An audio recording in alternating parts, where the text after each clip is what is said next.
ערב טוב, ברוכים הבאים לפסטיבל הסופרים הבינלאומי במשכנות שאננים בתמיכת הקרן לירושלים. שמחים לארח אתכם בערב הפתיחה החגיגי של הפסטיבל. לשיחה הנהדרת שלנו עם ג'וזף פינדר, גדול סופרי המתח האמריקאים, ויונתן שליט. אני מתכבדת להזמין לבמה את מר ארי גרבלסקי, נשיא הקרן לירושלים, שיאמר מספר דברים. ברוכים הבאים חברים, זה כזה כיף, זה כזה כבוד לפתוח את פסטיבל הסופרים הבינלאומי במשכנות שאננים. הכי כיף להיות בפסטיבל כזה, לראות קהל כזה איכותי. קרן ירושלים מאמינה בתרבות ואומנות בכל מצב.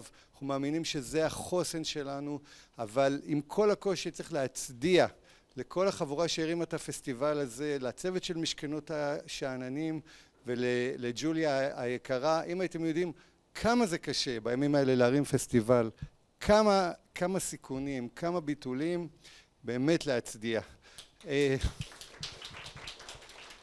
I'll switch to English for our honored guest.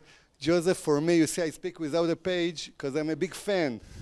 I start reading Pharrenoia and I just finished the oligarch's daughter. I love your writing. And I found it amazing that you have the ability, you know, in today's world where everybody has on you know, in every little phone, to keep so many people holding a book and just cannot pull it down. We must read the next, am I right? We must read the next chapter. You're amazing. Welcome to Jerusalem.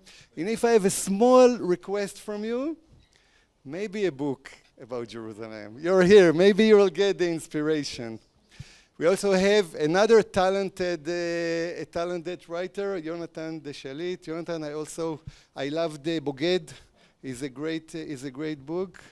Yeah, Traitor is a great book, and you also have passed in the security forces. And if I'm not mistaken, it's not even your real name, right? I also have a few years in 8200, so I did some intelligence work. So I welcome both of you. I wish to apologize that, you know, the festivals has a few parallel events, and the only people that really don't enjoy the festivals are me and Julia. So I will have to leave like in half an hour. It's not against you. I have people here that will tell me exactly what you're going to say. And again, what an honor to have you here. Speak behind your back. Okay. We'll speak, Joseph and I, for about an hour and 15 minutes. We'll leave some time for questions, if you will have them. And it's also a great honor for me to be on the same stage with the famous thriller writer, Joseph Pfinder, here with us in the Jerusalem International Literary Festival. The festival advertised this talk as two spies awake all night. I'm not sure that even one word in this sentence is true, but this is the power of fiction, isn't it? Joseph's first book, his only non-fiction book, was published in 1983. That's 42 years ago. And since then, he's not stopped writing. He published his first novel in 1991. And if I counted correctly, 70 novels altogether, and he still keeps going.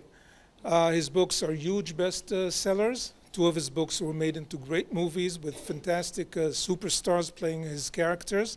And I understand that the TV series is on its way. That's right. As I was introduced, my name is Yonatan Shallit. I write thrillers as well, and I'm still dreaming of being talented and successful, like Joseph Pfinder, our honored guest this evening, and I suggest we dive into our conversation. Were you anxious coming to Jerusalem in these days of what seems like an endless war? Yes, and not just the war, but I think we all know that in the U.S., Israel is not very popular right now.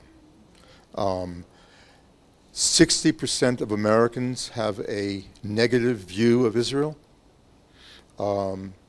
And there are calls for boycotts. I got lots of emails from people telling me not to go. So there's a political pressure as well as the war. So that's why I think, a number of writers were afraid to come here, afraid of the social media, for instance. More than the Iranian missiles. More than the Iranian Yeah. missiles, probably. Are you afraid of paying a price for being here? No. My feeling really is that this is the time to stand up for Israel, especially. Okay. You were attracted to Russian culture, Yeah. to the Russian language, to all things Russian from a very young age. Can you tell us how that happened? So my older sister was taking Russian, and she had a book of stories by Gogol in her bedroom. And I took it one day and started reading. And I sort of thought, any country that could produce stories this weird is worth paying attention to. And I decided I wanted to learn Russian. So I studied Russian in high school, and then in college, and Then in graduate? and then in graduate school, yeah, Russian and Russian history and Soviet politics, and so I was writing about Russia even after the Cold War ended, because I sort of think that was a very interesting time post-Cold War. There was still plenty of espionage going on. Thank And God the Cold War is back. right, Cold War's back. Yeah. It's good for writers. Right, good for Yeah. our economy. Oh, yeah. Did you visit Russia? Yeah, a number of times. Can you tell us about your first time there? First time there was in 1981, and I was followed around everywhere I went, and there were lines to buy bread. It was a time of real deprivation for the Russians, and it was a time of political repression for a lot of people there. And so, but as Americans, we were sort of treated as the enemy and viewed suspiciously. So it was a challenging time to go to Russia. When was your last time there? In Moscow? I have to tell you a story to answer that question. A few years ago, I got into my office. I have an office across the street from where I live in Boston. And I came into my office, and I sat down to start writing, and I noticed that my mouse was missing. And so I called my assistant, and I said, "Where's my mouse?" And she said, "I have no idea, just use mine." And I went to use hers, and hers was missing. And then I noticed that the backup drives were missing.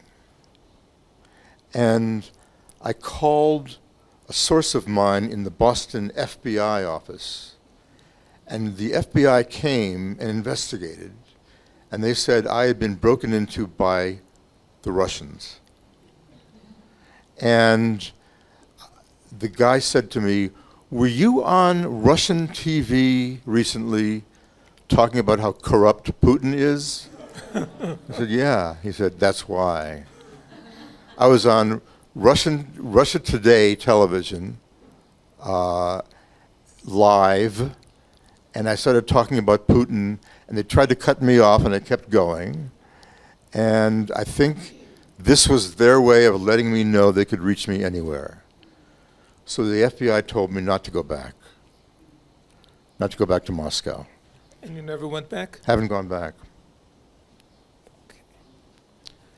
By the way, Can you blame me? no, I think you didn't learn, because your first book, the nonfiction one, centered on the American billionaire Armand Hammer, the Kremlin's favorite capitalist, right? And you outed him as a KGB asset, maybe even a spy. Yes. How did that go?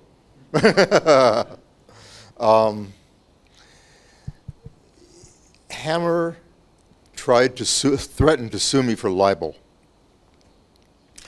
And my publisher told me that would never happen, that he would have to go into what's called discovery. So we'd learned too much about him. He wasn't going to do it. So what Hammer did instead was to buy up as many copies of my book as they could to get it out of the bookstore. And he's a billionaire. So it sold really well. And that was my experience with Dr. Armand Hammer. And then after he died, and after the Cold War ended, the records of the Communist Party opened up, and there was the proof that Dr. Hammer had worked for the KGB. That's unbelievable. Yeah. Okay. But we have hard evidence now. Speaking about spies, were you an American spy? Did you work for the CIA? Sorry for being blunt, but you know. No, I was recruited, I was asked to join. I never worked for the CIA, I was never on their payroll. Why didn't you, actually? Why not? Yeah. You would have an opportunity to deal with Russia for, you know. I think the main reason I didn't was because I'm not a company man. I would not have been good in the bureaucracy dealing with CIA. I've got a number of friends who are Russia experts at CIA, and I would not have been good in that organization. But you didn't know this in advance. No, Or did I you? talked to enough people. You had a hunch? I had a hunch, yeah. Yeah. I talked to people. This was, my phone keeps going off. I think maybe Duolingo. Maybe that's Putin. Sorry.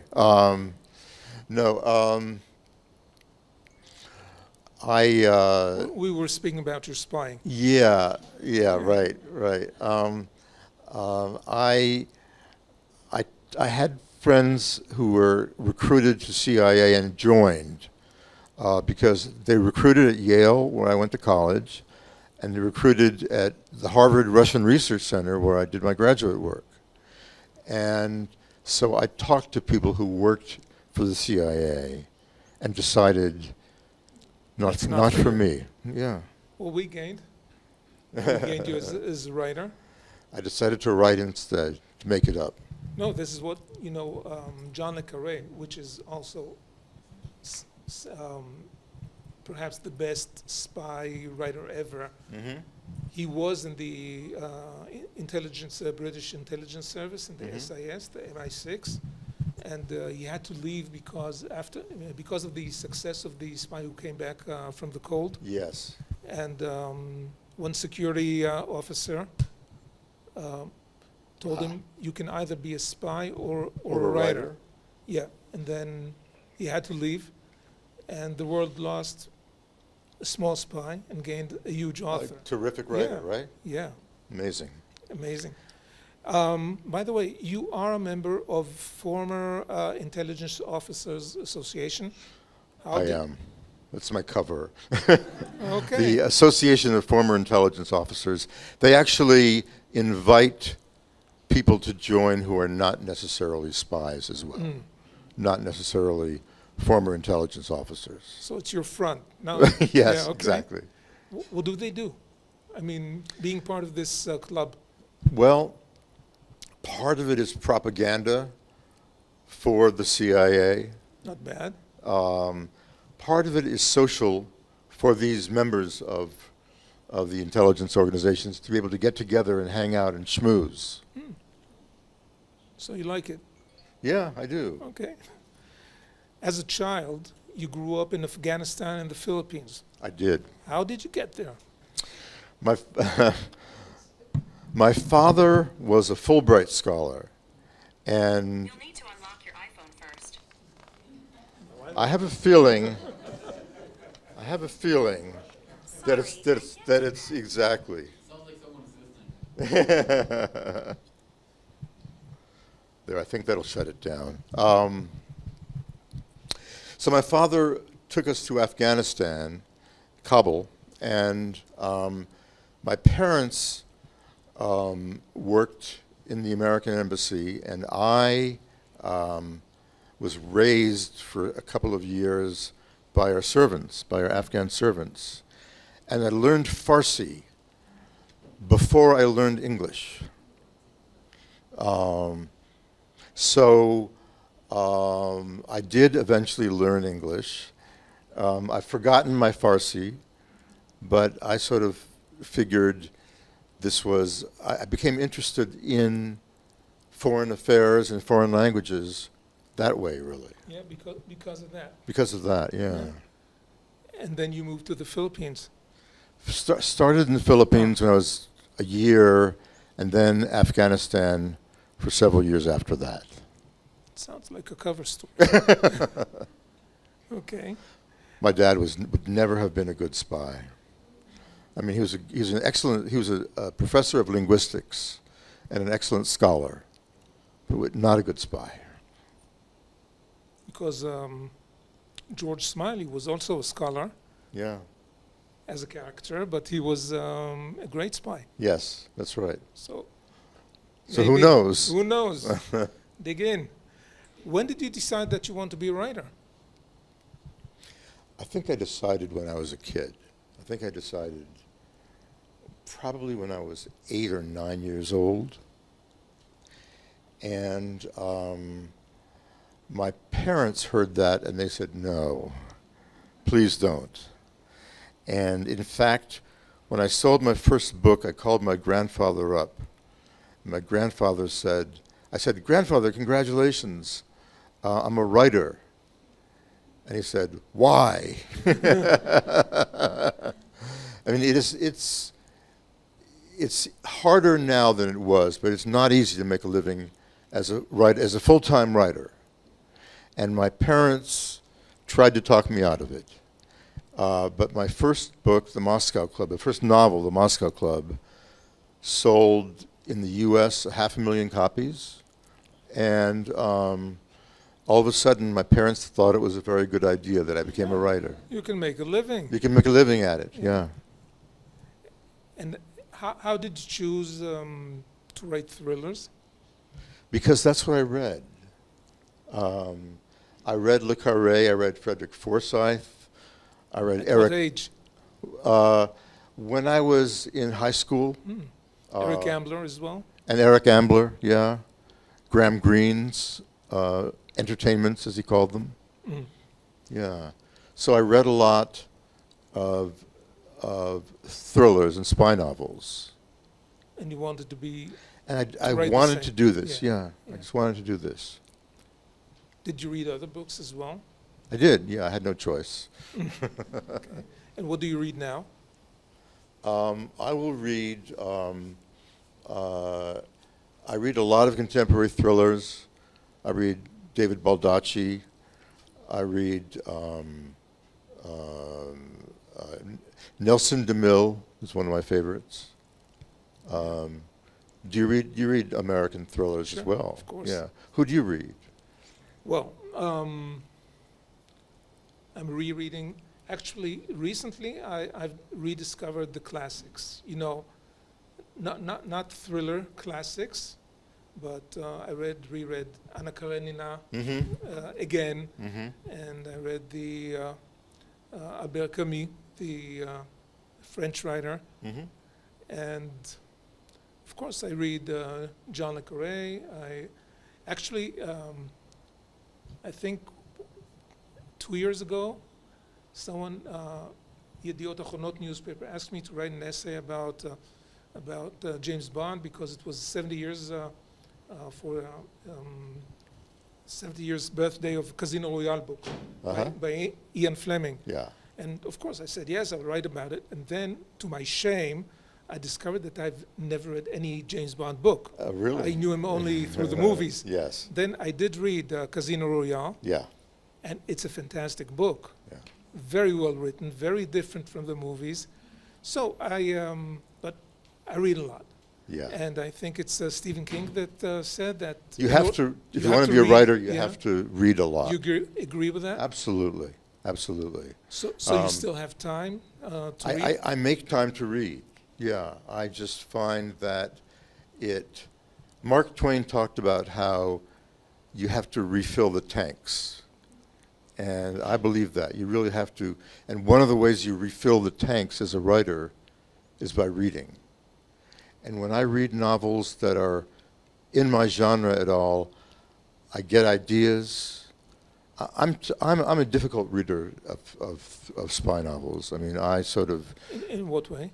Well, I'm sort of like a plastic surgeon at a cocktail party saying, I could do something about your chin, you know. I sort of feel that I can read and I could improve the scene. I wouldn't have done it this way. I don't feel that way about reading John le Carré or some of the great ones. But when I read books that are not that good, my pen itches, yeah. There is a phrase in Yiddish saying, I don't speak Yiddish, but it says in Yiddish, it's verteilt und verbessert. It's translated by and made better by, like Shakespeare, translated and improved by so-and-so. Yes. So you want to improve them. Right. Yeah. Exactly. That's good. Who's Eleanor Cameron? Eleanor Cameron. So when I was 8, I read these books I found these books in the children's section of the library by Eleanor Cameron. One of them was called The Wonderful Flight to the Mushroom Planet. And I read this book, and I loved it, and I read all of her books. And I wrote her a letter. And When you were a kid? What's that? When you were When I was a kid, yeah. Yeah. I mean, handwritten letter asking all kinds of questions. And I got back a form letter in reply. And on it was her return address. Because in those days, when you wrote to a writer, you wrote to the publisher. And the publisher eventually would send it on to the writer. So anyway, I now had her direct address. And I wrote her a letter saying, you didn't answer any of my questions. And she wrote back a long 2-page, single-spaced typed letter answering my questions. And I answered her letter, and we went back and forth for several years. Oh. And this was my realization that behind a novel was a person who made it up. And I thought, I'd kind of like to do this. That's cool. Yeah. Yeah. Did you ever meet her? She came to Harvard when I was at Harvard, and I made dinner for her. And I said, thank you so much for turning me into a writer. You like to cook? Yeah, You're a good cook? I'm pretty good. What's your best dish? Seafood. Thank you so much. Shalom. Thank you. We have a house in Cape Cod, and I think my best dish is scallops. I sear scallops, and they're so fresh and delicious and easy to make. Yeah. You need just good scallops. Just good scallops, yeah. Yeah. 13 of your books are standalone books, and 4 more are Nick Heller novels. Now, Nick Heller is the hero of these books. He served in the American Special Forces, and he's a corporate spy. He's tough. He loves to get into a good fight. He's good with his guns and his fists. He's very glib, fast talker. How much of Nick Heller is you? Nick Heller is what I wish I was. Nick Heller is sort of a fantasy character, but when he gets into a fight, he gets hurt. I tried to make him, I mean, he loses occasionally. He doesn't always win. So I tried to make him someone who is plausible as a real-life spy. He's not a superhero. He's not a superhero, exactly. Okay. Yeah. How did you invent him? By reading a lot, of Nelson DeMille. I decided I liked the voice of a number of Nelson DeMille novels, especially a book of his called The Gold Coast. Terrific novel. And I wanted to have I wanted a hero who was sardonic, smart, good in the boardroom as well as in the field. Okay. So Nick Heller sort of grew out of these demands. And it's interesting to write a series character. As you know, when you start a new series book, you know everything about the character. You have to reveal a little bit enough to the readers for them to catch on. I sort of want each one of my books to be readable without reading the first Nick Heller, that you can read book 3 or 4. It's a standalone book. Yeah, it works as a standalone, exactly. Okay. But what's the difference between writing a series and writing a standalone book, a real one? Yeah, in a standalone, the protagonist can have his world turn upside down.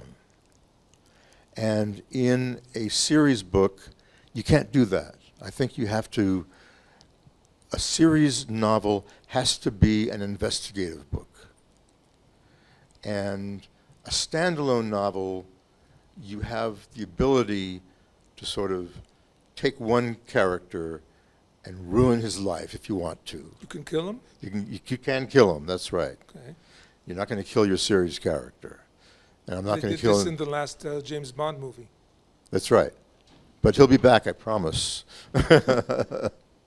Maybe in another gender or Right.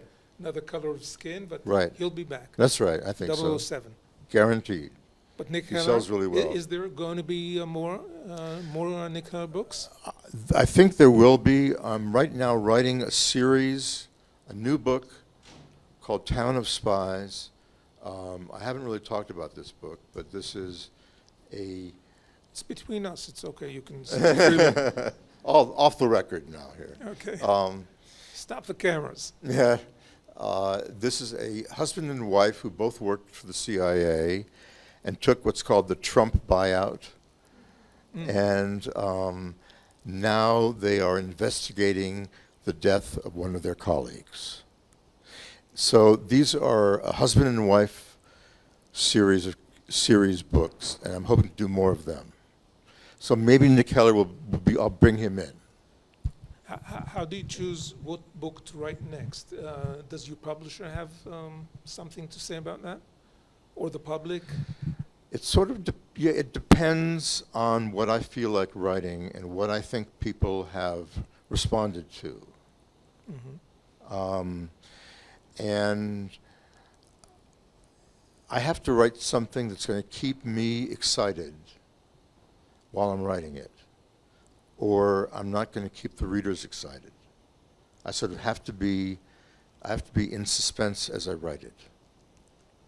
Actually, you have to have fun when writing. You have to have fun, yeah. So the readers will have fun as well. Yeah. Okay. Or be scared when you're writing a scary scene. Or cry when I write emotional scenes. And it happens to you? It can happen, yeah. Can you tell us about your writing process? Do you, for example, do you outline? This is a big controversy among writers, to outline or not. And I'm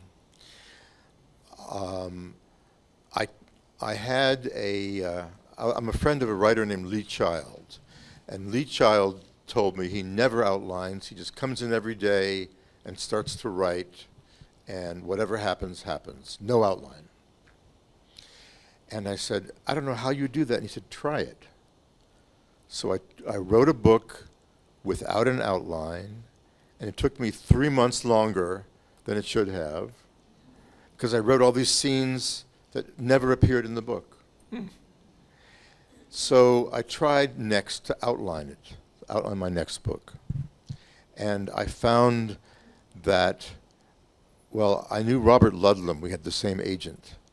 And Ludlum told me that he outlines everything. He does outlines of 150 pages long.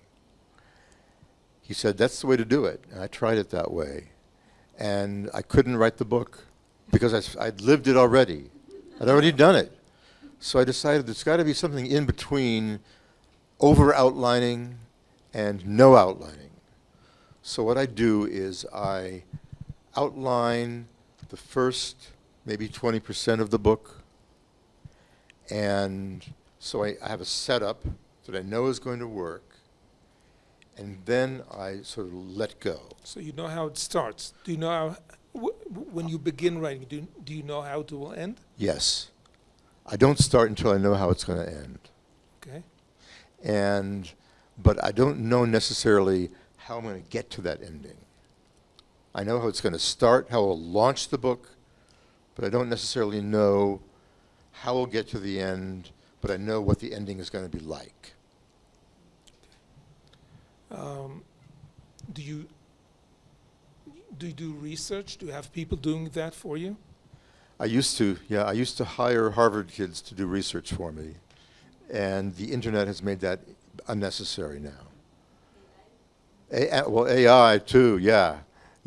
Just the ease of getting information on the internet means that I don't have to hire a researcher. Also, there's a difference between talking to a source yourself and having a researcher do it.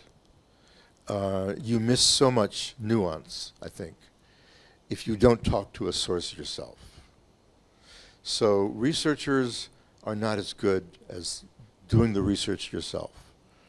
So I do all the research myself, and it's the best way to create characters. I will meet someone, I'll interview them for my book, and I'll realize I could put you in a book. I can write a character based on you, and I do that all the time. So my characters are based on people that I have met, people I've interviewed for my books. How about you, by the way? You didn't answer the outlining question. First of all, I don't outline at all. At all. I have an idea. Mhm. And actually, I don't really know even how the book will end because the characters suddenly have a life of their own. In one of my books, one of the characters gets killed. And actually, I was mourning for him. I was so sorry about him. Then I said, if you're so sad about it, I was really sad. And I said to myself, if you're so sad, bring him back to life. He doesn't have to die. Yeah. But he did have to die because it was like written on his forehead. You know, in this book, in Trader, for example, I didn't have any idea who the real protagonist will be. Maybe it's the ex-head of Mossad, maybe it will be his loyal assistant. But when the book was over, it was very clear that there's another character altogether that is the real main hero of the book, and it's a female character, Yara Stein, and at least according... You had to go back in the beginning, right? Not really, because but because as I was writing, it developed this way, it evolved this way, and at least according to my own humble experience, it's you know, they have a life of their own. They really control the book. Nabokov had an opinion about that. Nabokov said, "My characters are in the palm of my hand, and they do whatever I tell them to do." And so, you know, there's... Like he was playing God. Yeah, that's right. Okay. He's so talented, he can be. Yeah. Yeah. We mentioned before the corporate spy. Yeah. Is it something that you invented? I mean, can you tell us a little bit about what kind of spy is a corporate spy? Because this is what you do. Right. Quite a lot. Right. This is something that I think was barely written about for years in the U.S. or anywhere, but corporations hire people from CIA and FBI to get information about their rivals. And I heard that, and I just sort of thought, what if a spy was placed in a corporation at a high enough level that he could learn all the secrets. Well, it turns out this happens in reality. And I thought that became the seed for my novel Paranoia. Which has a great twist in the end, but We can't talk about it. We will not talk about it. Buy the book. Is it still possible to buy the books, by the way? Oh yeah. Yeah? Good. You mentioned before people that you were interviewing. Do people, can you tell about the process? How do you reach out to them? Are they willing to cooperate, to speak with you? People, let's say, in the CIA, the FBI, the police department. Yeah. Since I belong to this organization, the Association of Former Intelligence Officers, The cover story, yeah. my cover, Yeah. I will write to someone in the CIA and I'll just say, here's my background, and they talk to me. They talk to me now. When I started out, it was harder. It took a while to convince them. The main thing being that some people will talk as long as you don't use their names. But is it, And from I your had to- point of that- view, is it interesting for them to speak with you? I think people love to talk about their work. Even People if love- it's a secret? Absolutely, especially if it's secret. Especially when it's secret, yeah. They love to talk about it. Okay. Yeah. You mentioned Lee Child before, and you have collaborated with him and written a short story with him, right? Yes. Hmm. How like Nick Heller meets Jack Reacher, right? That's right. How's this experience? Do you enjoy collaborating with other writers? No. No. Lee is a good friend of mine, and what we did was we alternated scenes in the story.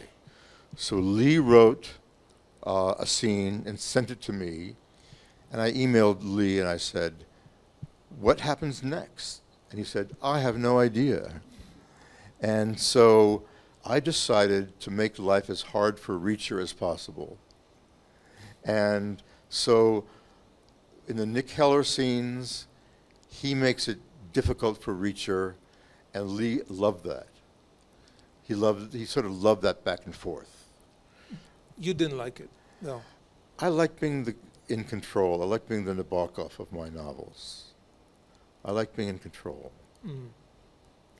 By the way, I read in one of the blurbs that Lee Child said that Jack Reacher beats Nick Heller, but only, only hardly.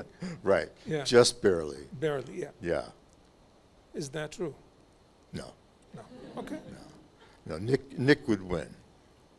I I think mean, yeah. I think Nick is smarter than Reacher. Yeah. And I think I'm going to get in a lot of trouble for saying that. It's again, it's our Again, it's secret. off the record here. Off the record. It's our secret. Right. Since when are you a full-time writer? When I left Harvard for my research, for my intelligence work, studying intelligence, I decided to write full-time. And it was really, I taught writing at Harvard for 5 years while writing my first novel. And after the Moscow Club, I was able to write full-time. So since 1991, I've written full-time. What does it entail to be a full-time writer? Because here in Israel, I think maybe 2-3 writers can afford to do that. Only. Well, yeah. yeah. It's impossible. The economy is impossible. In the U.S., it's possible. So how does your life look? Well, I'm so sort of rigid in my methodology. I get into the office every morning at 8 o'clock. I turn off the internet. That's the hard part. Turning off email. And I write for 3 hours, put the email back on. I have lunch or I go to the gym or something. I have to sort of shake it off, go for a walk, and in the afternoon, I do my business. Meaning? Meaning that I have to talk to my agent, I have to make decisions about finance and publication and that kind of thing. It's the kind of stuff which is pleasurable now, but didn't used to be. You learn to like it. I learned to like it, yeah, And do you do that every day? every day, yeah. And when you write for 3 hours, how much? I can write, in 3 hours of work, I can write between 1,000 and 1,500 words. That's a lot. That's a lot, yeah. Yeah. It's not good. It's my crappy draft. It's the first draft. But I let it happen that way. And what I find is that once I've got a pile of pages, then I can dive in and make it good. I can sort of improve it. And speaking about your literary business, not the writing, Mm. you do book tours, you do you go to festivals. Probably you have your internet site.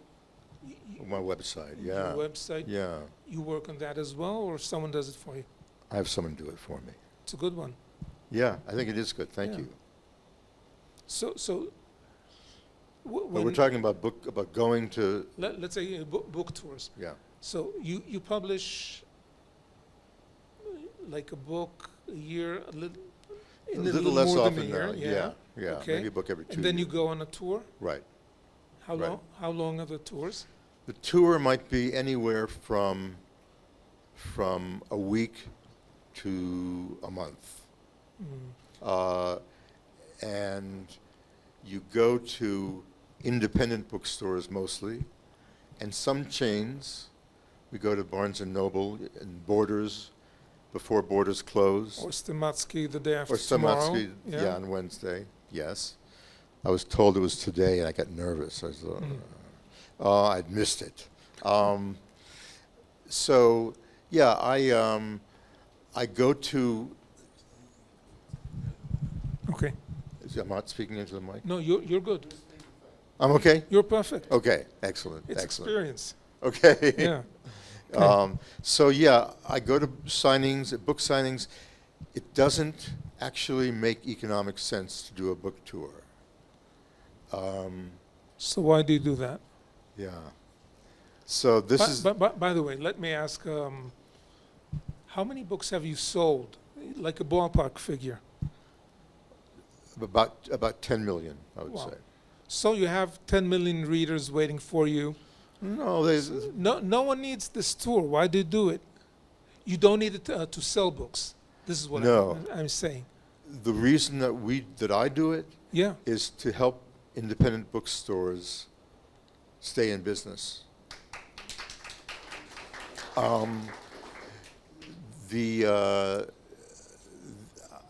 It's important that we support the economy, the book-selling economy, and that means going to bookstores and meeting the managers and meeting the employees and meeting readers.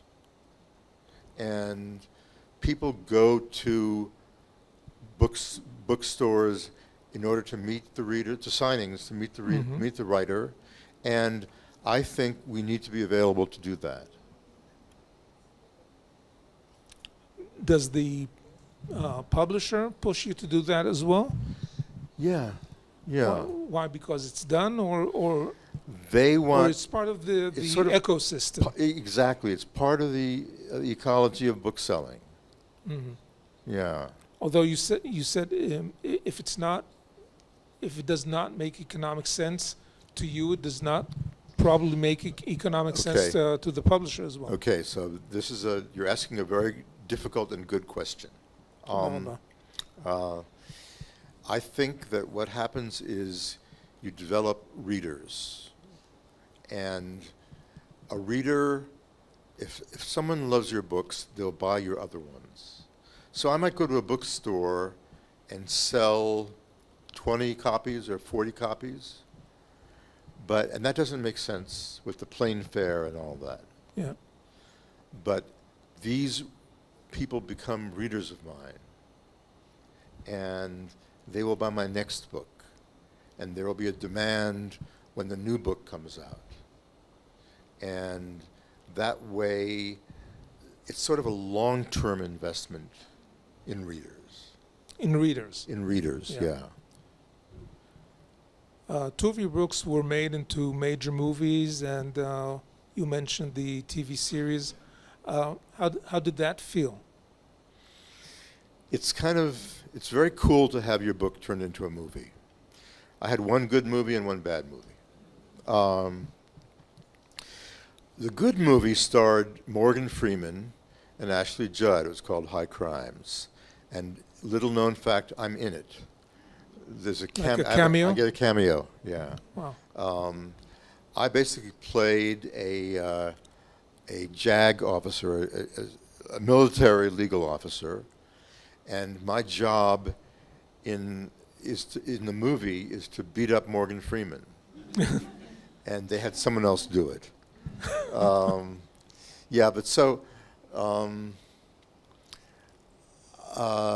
I got to be on set during the making of High Crimes for about a week. And I realized it took 500 people to make a movie. Whereas I'm the Nabokov of my books. I do it by myself. Yeah. And so making a movie was exciting, but I also learned there are things that will never appear in a movie that I write in my books. For example? Any kind of exposition, anything where we're inside the character's head. Movies can't do that. We writers, we novelists can do that. Yeah. We can be in the character's head. So I make sure to do that as much as possible because that's one of the advantages of being a novelist.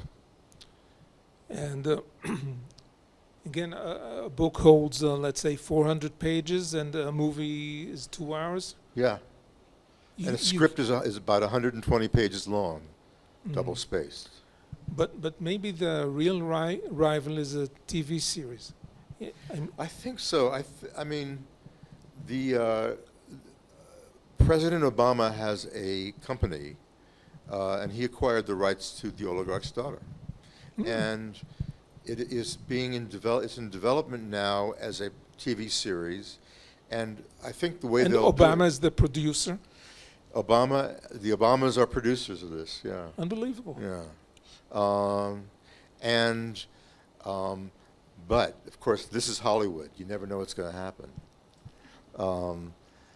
So I've become very cynical about that. I sort of realize that anything can happen. There are hundreds of reasons why a project might fall apart.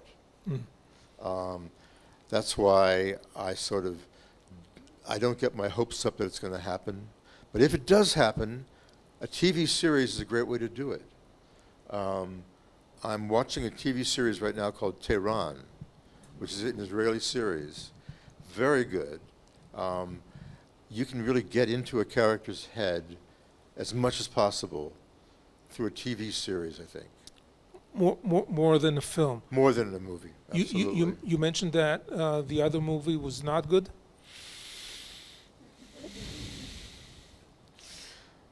I'm not allowed to talk about it. But the other movie was not good. They made a very different movie from what the book was all about. But maybe this is the idea. You know, it starts from your book and then it has a life of its own. Sure, and I didn't like this life Okay. that it took on. You know, what when you started writing, what advice you wish you got then? Turn off the internet. Actually, no. There was no internet? There was no internet when I started writing. I think probably there's a lot of advice I wish I'd gotten, like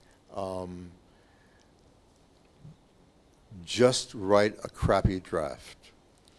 the freedom to write a draft that is not good makes it so much easier to produce pages. So I wish I had, rather than, when I wrote my first novel, The Moscow Club, I was concerned that each chapter had to be polished, and that made it take much longer than it had to. So I think if you're liberated to write the crappy draft, there's a Russian proverb that says, the first pancake is always a lump. And I think the writer's got to keep that in mind. The first pancake is always a lump. And this is the advice. And that's okay. Yeah. Sure. And I wish I'd gotten that advice. And this is the advice that you would give now I would give. to an aspiring writer? Yes, I would say read and read and read, and the first pancake is always a lump. How many drafts do you write before you have, you pass on the book to the publisher? Oh, okay. Well, I first give it to my agent, and I give it then to my brother, who is an editor at The New Yorker, and a terrific editor. And he's my younger brother, and I taught him to read. So he owes you something. He owes me something, yeah. Yeah. Yeah. So I basically have 2 drafts before it goes to my publisher. But your first book, I think I heard somewhere that About you 25 drafts. 25 drafts. Well, By the was a time lump. it got It there. started as a lump. It started as a lump, exactly. But I wasn't willing to give it up. When I look at the first draft of my first novel, I'm really embarrassed by it. It transmogrified from a silly thriller to something that had some weight to it, that worked a lot better. Yeah. I want to ask you about writing an AI, an artificial intelligence. What is your view about that? Are you afraid that the algorithm will write a Joseph Pfinder novel that is as good as yours or even better? AI is no good at suspense. You can't do it. I went on Claude, which is one of the AI engines, and gave it a bunch of prompts and told it to write a Joseph Pfinder chapter. And what it wrote was just so terrible and so trite. And I realized what it did is it reads all your books and it sort of produces something that you've written a million times before. Mm-hmm. So AI, I think, it's like a blender. Okay. It's like a food blender. And I have yet to see anything written by AI that worked as a thriller. You think that the problem is a thriller? It can write a good, novel. I think it can which write nonfiction very well. Okay. I think it can, when it writes fiction, it is relying on all these old tropes. And It could never write your next book. yeah, that's right. It could write books that you have published already. That's right, exactly. Yeah. So you're not afraid that AI will kill the industry or change it dramatically, or Not in my business. Not in the thriller business. because all AI experts say, okay, it's this is what it is right now, but in 2 years and 3 years, it will eat you alive. Mm-hmm. You don't believe that? I don't believe it. I don't believe it. Because I think that what we want when we read a novel is a voice. And we want a writer's voice. Not a blender's voice. Exactly. Yeah. Exactly. Not a machine. And I think the bad writers will disappear.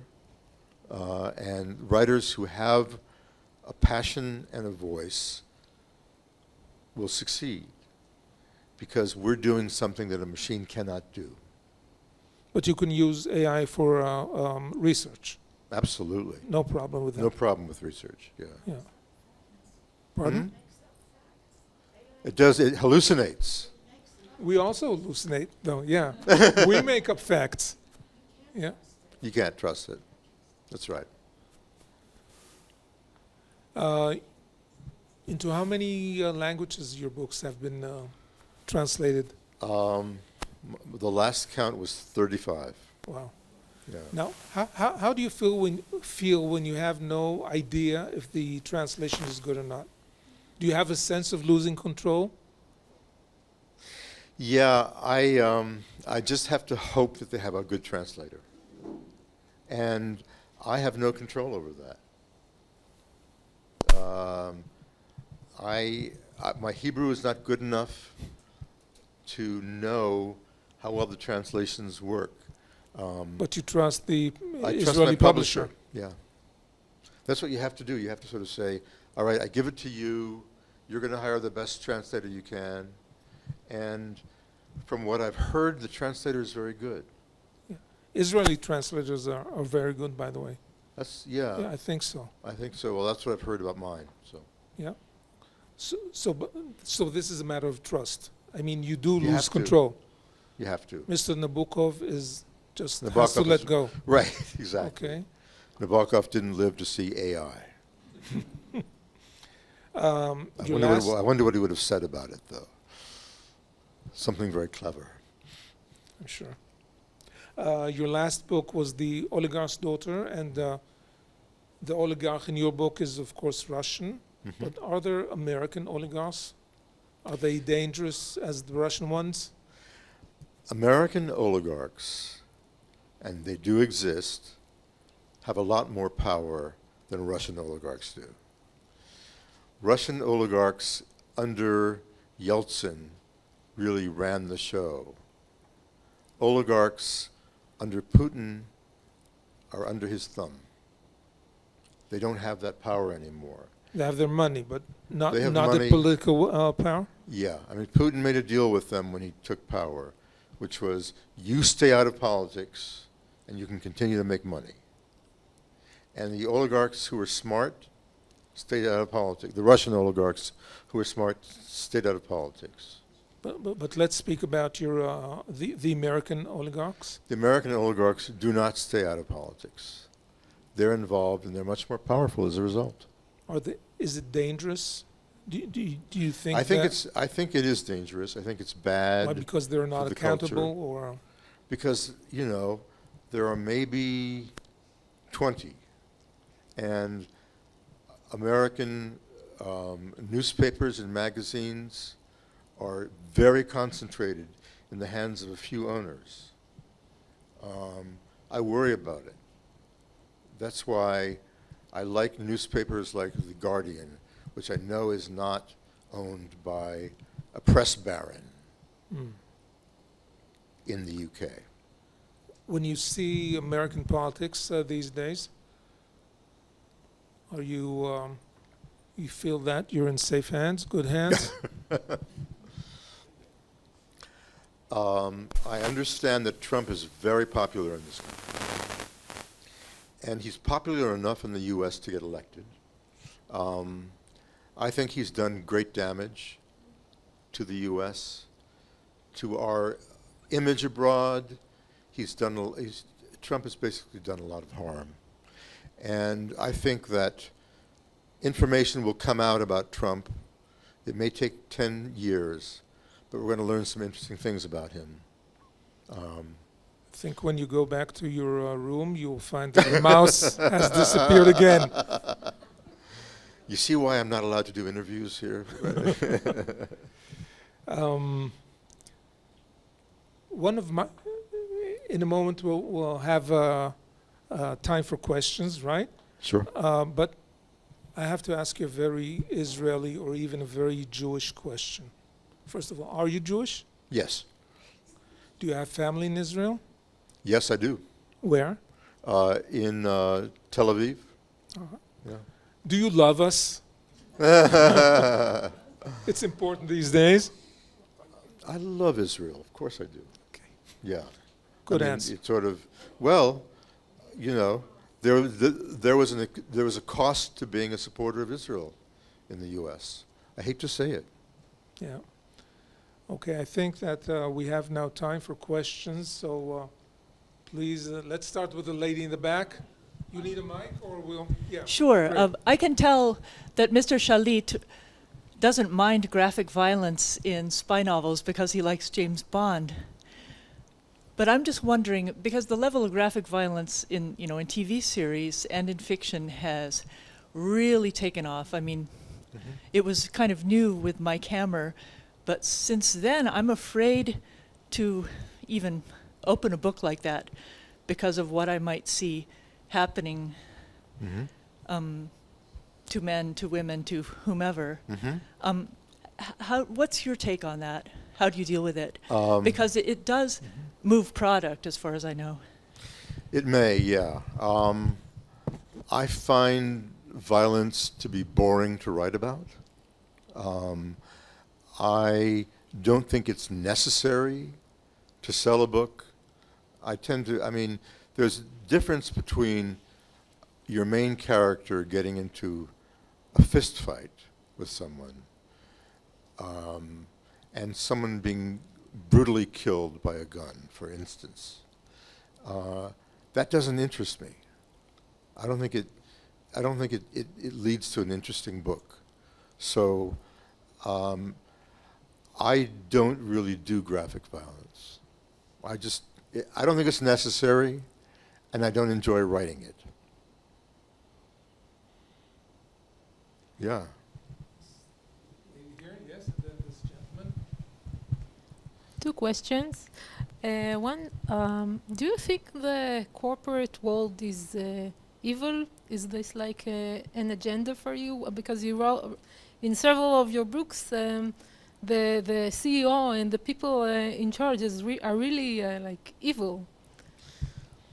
So do I think that the corporate world is evil? That's one question. And the other, if you can tell, you said that you only outline like the beginning of the book. How do you plan your plot twists, since you write so thrillery? Thrillery, yeah. Thank you.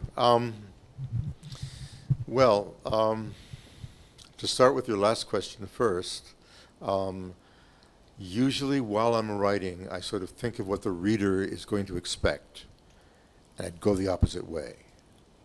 And often, while I'm writing, I will get an idea for a twist, and I'll save it up. And I'll know that this sort of makes the book that much more enjoyable. Now, as for the corporate world, I wrote a book called Company Man, and the hero is a CEO. So I don't think the corporate world is any more evil than I believe in capitalism. I believe in our system. I think it works. I think it also is like AI, can be dangerous. I think that concentration of wealth is a problem anywhere in the world. I'm going to sound like a socialist when I say that, I realize. But I did work on a kibbutz for a month, so tell Yosef. My name is Ronen Kotlowski. I'm a founder and CEO of a startup dealing with quantum security solutions, Yeah. PQC. And my opinion is what we see these days, we are witness the war of yesterday between nations, kinetic weapons. What do you think about the day that the world trade and finance system will be hacked by organized crime organization of hackers? And these days, I think, will come. And I think that's a very interesting plot idea. Thank you. 3 years from today. Yeah, exactly. Okay. In the back, then Mr. Isaacson. Thank you. Two questions. One, I'm given your own desire for perfection or critique of other writers. I'm curious how you interact with your own editor, how that process is. And the second one is, you've obviously experimented with writing styles, outlining, just being a pantser going for it, and then you've developed your own in between. Yeah. And you mentioned Nabokov quite a few times, and he famously wrote on index cards and did it that way. Have you experimented with that style? Writing on an index card like Nabokov? He was married to Vera Nabokov, who basically would then transcribe My wife won't do that for me. I don't have that possibility. Your first question? How do you work with your editor? Yeah. Your work. My feeling about editor, I love being edited. My feeling, and this is controversial among thriller writers, especially when you start doing well, a lot of writers believe that they know better than the editor. And my feeling is that a good editor is like a good reader. And a good editor is going to strengthen a book. That's why I let my younger brother edit me, for instance. There are times when my editor will suggest something and I'll say, yeah, I know what the problem is here. I don't like your solution. Let me come up with a better solution. So I'll email back and he'll say, yes, that works, or no, that doesn't work. We go back and forth. But I like being edited. I think it just makes a much stronger book in the end. So editors are great. I appreciate them very much. First of all, I appreciate very much the two, both of you are here and that you are here. Thank you. One from the point of view of literature and one regarding Israel. Regarding literature, in Israel we are very much worried what is happening with humanities and mainly reading. Do you have the same problem in the United States? Do people read books and also includes poetry or serious prose, or it's quite rare?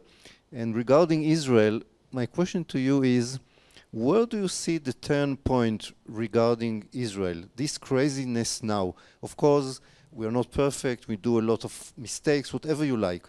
But when you compare us with the surrounding of Israel, Yeah. and you hear some progressive Americans who can be very, crazy about Palestinians and Hamas and so on, and actually the values are so different between them and them. Yes. And what was the turning point that Israel became the bad man of the world? A large part of it had to do with the internet, I think. My daughter is 32. I asked her where she gets her news from her phone, from social media. There was a time in the U.S. when we had basically 3 newscasts on at 6 o'clock p.m. or 6:30, the NBC, CBS, and ABC. And the legacy media tended to filter a lot of the crazy out. Now the craziness is passed on through social media. So the turning point, I think, was the development of the internet. My first question regarding reading. And readers, yeah. Well, yeah. There is a muscle that is exercised when you read that you don't get from watching television or movies. And I think there are fewer readers now than there used to be. A lot of readers have turned to television. If you ask my daughter whether her friends read, the answer is yes, they do. They love reading. They love reading books. So I think that there will always be smart people who read books. And people who are not as smart will watch TV. And that's what it's there for. What's that? Audiobooks? Oh, audiobooks are books. I don't care whether it's written on parchment, with a quill. A book is a book, whether it's, in fact, audiobooks are closer to what books used to be. It was sitting around a campfire and there was someone who would tell a story, audio. So audiobooks are terrific. My problem is I think too fast. So when I'm listening to a book, my mind starts to wander. I have a problem with audiobooks in that sense. Yeah, I wish you can. Yes, you're right. 1.5. Please. Thank you, sir. Just use the mic. You mentioned that your books have been translated to certified languages, which is extremely impressive. So I'm just wondering if one of these languages were Russian, and if so, if you have any idea what a reception to your books were in Russian among Russian readers, in terms of how an American novelist, author who looks from outside on their culture actually portray them. So if you have any kind of feedback from Russian readers, I'm just wondering about that. Oh yes, I will get praise and I get criticism. I get both. When I write about oligarchs, for instance, I didn't actually talk to any oligarchs, but I talked to people who were oligarch adjacent, who worked for oligarchs or had dealt with oligarchs. So I think that writing about Russia is complicated because there are so many layers. Of culture, basically. Of culture, yeah, exactly. So I think it's, there are readers who sort of think I've captured it well, and there are readers who think I've missed the point entirely. And that's always going to happen. Thank you. Yes, please. What kind of books do you like to read? I was raised in a family of 5 children, so I love reading books about families. Literary novels about families that's my favorite kind of book. But I also read a lot of thrillers because I want to know what's out there, what's being done. I want to get good ideas. There are a lot of good writers out there. That's why I'm actually hopeful about humanities. There are many good writers, and there are perhaps fewer now than there used to be, but they're still writing and people are still buying books.